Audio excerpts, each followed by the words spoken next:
Francisco Cândido Xavier, Entre a Terra e o Céu, 7º livro da coleção A Vida no Mundo Espiritual, ditado pelo Espírito André Luiz, capítulo 7, Consciência em Desequilíbrio.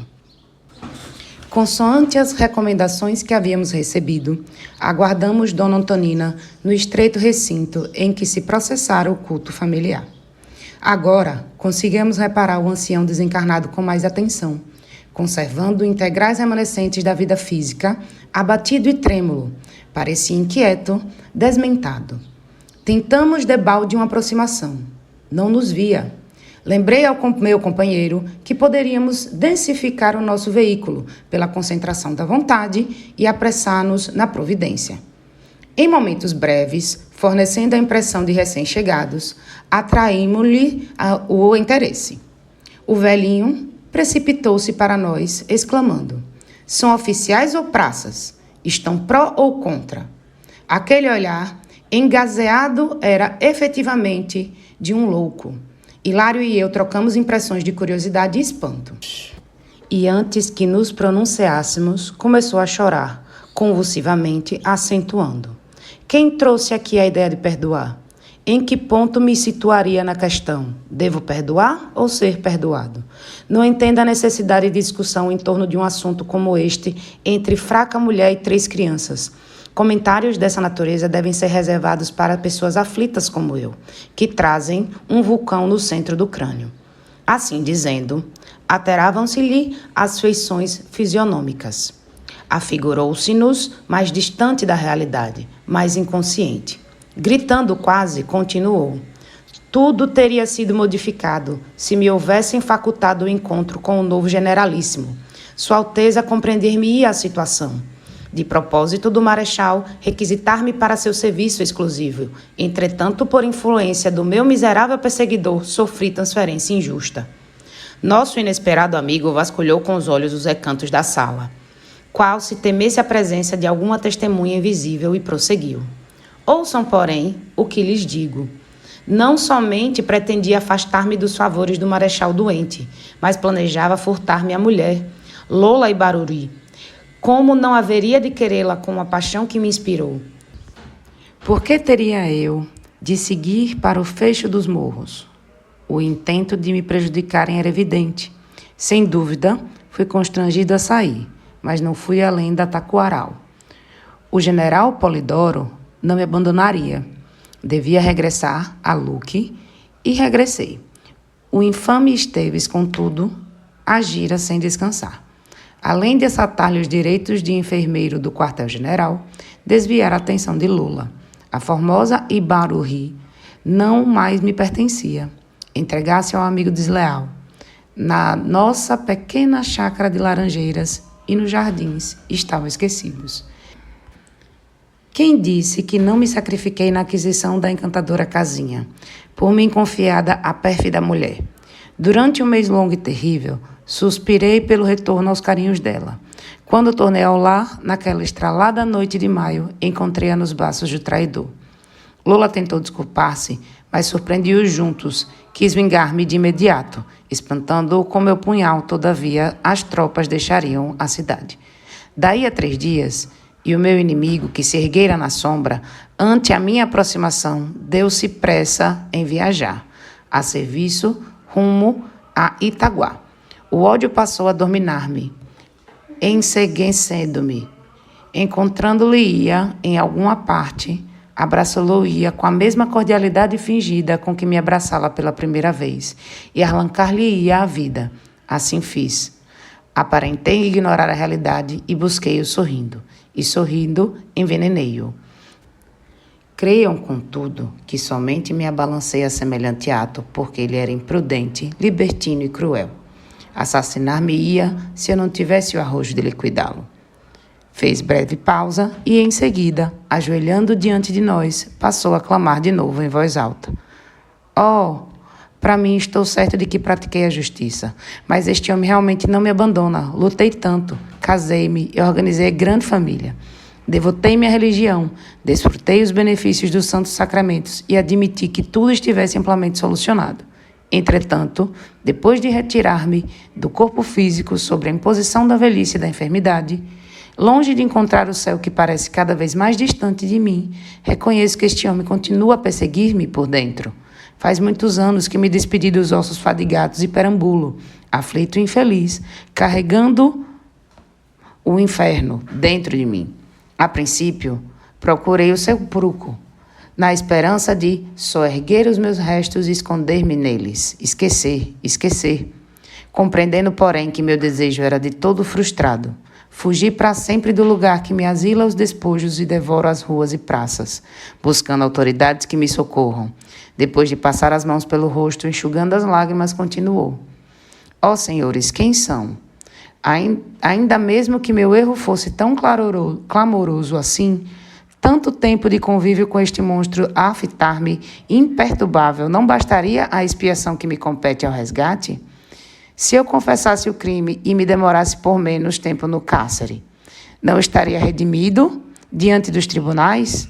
Sentindo que algo nos caberia dizer à guisa de consolo, afaguei-lhe a cabeça branca e falei, tentando ser gentil. Acalme-se, meu amigo.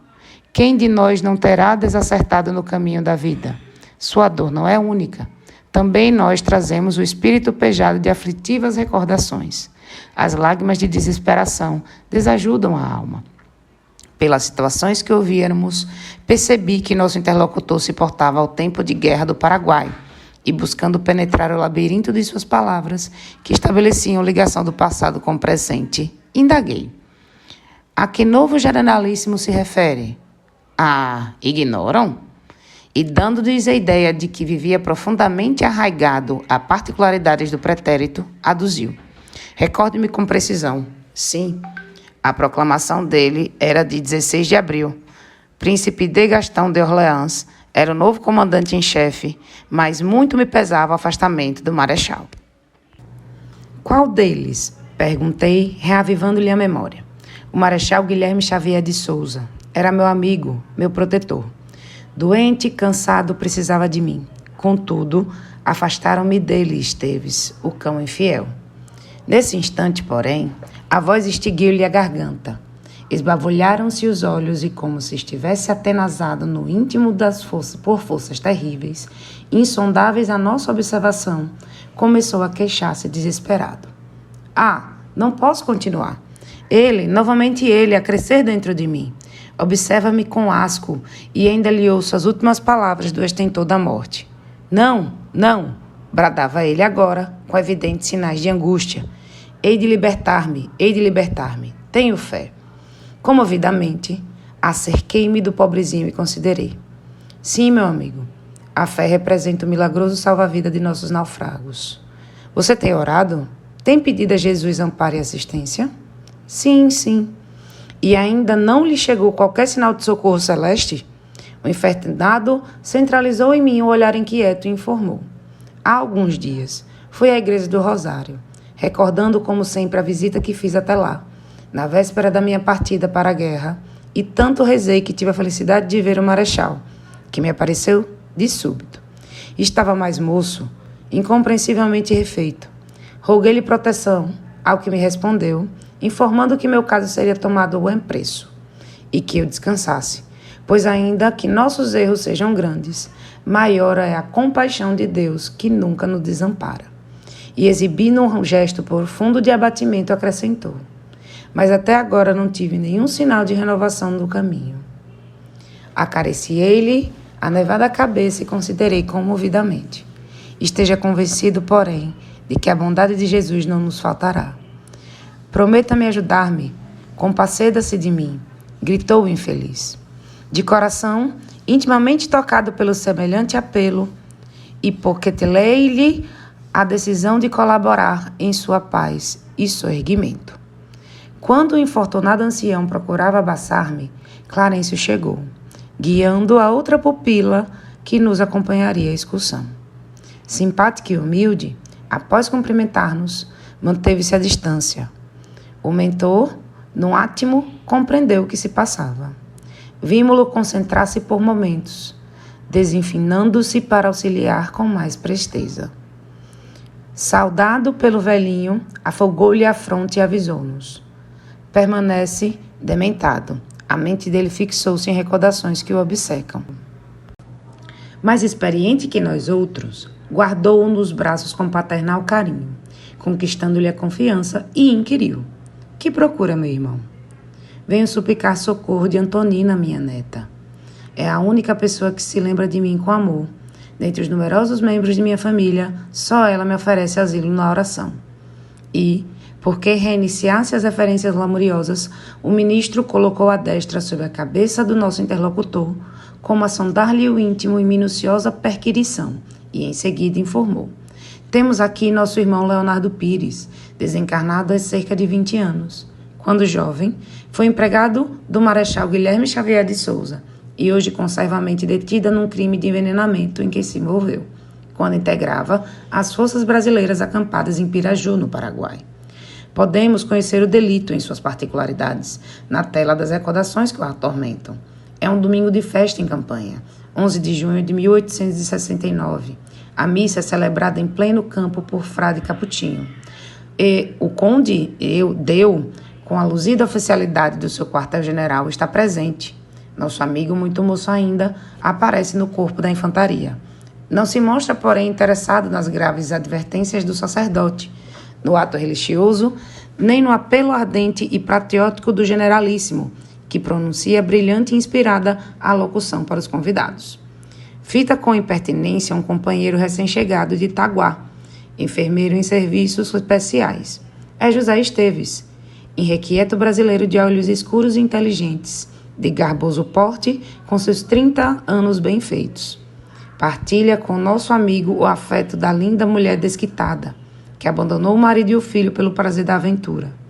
Pires, o irmão que observamos, inconformado com os favores da criatura amada para o patrício que ele odeia, finge ignorar-lhe a situação, insinua-se maneiroso e gentil.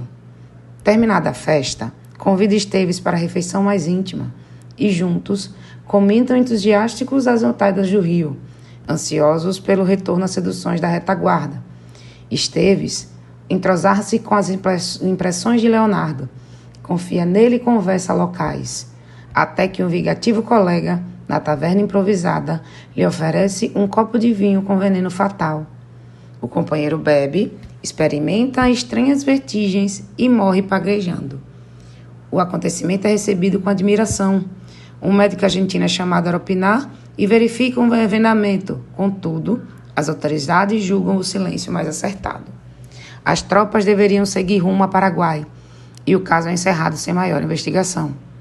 Leonardo acompanha o exército para a vanguarda e tenta esquecer o ocorrido. Convive ainda com a requestada mulher por mais algum tempo, mas de regresso à terra natal, desinteressa-se dela e casa-se no Brasil, deixando vários descendentes. Desencarna, valetudinário, todavia, no leito de morte, reconhece que a lembrança do crime lhe castiga o mundo interior. Ouvida quase todos os demais episódios da existência para centralizar-se apenas nesse. José Esteves já reencarnou, demorando-se agora em outros setores de luta. Mas Leonardo Pires vive com a imagem do assassinado, que se revitaliza a cada dia na memória dele, ao influxo das sugestões da própria consciência que se considera culpada. Como vemos, é a lei da causa e efeito a cumprir-se, natural. Nesse instante, porém, Antonina, em seu veículo sutil, surgiu à porta da câmara em que seu corpo dormia, vindo ao nosso encontro.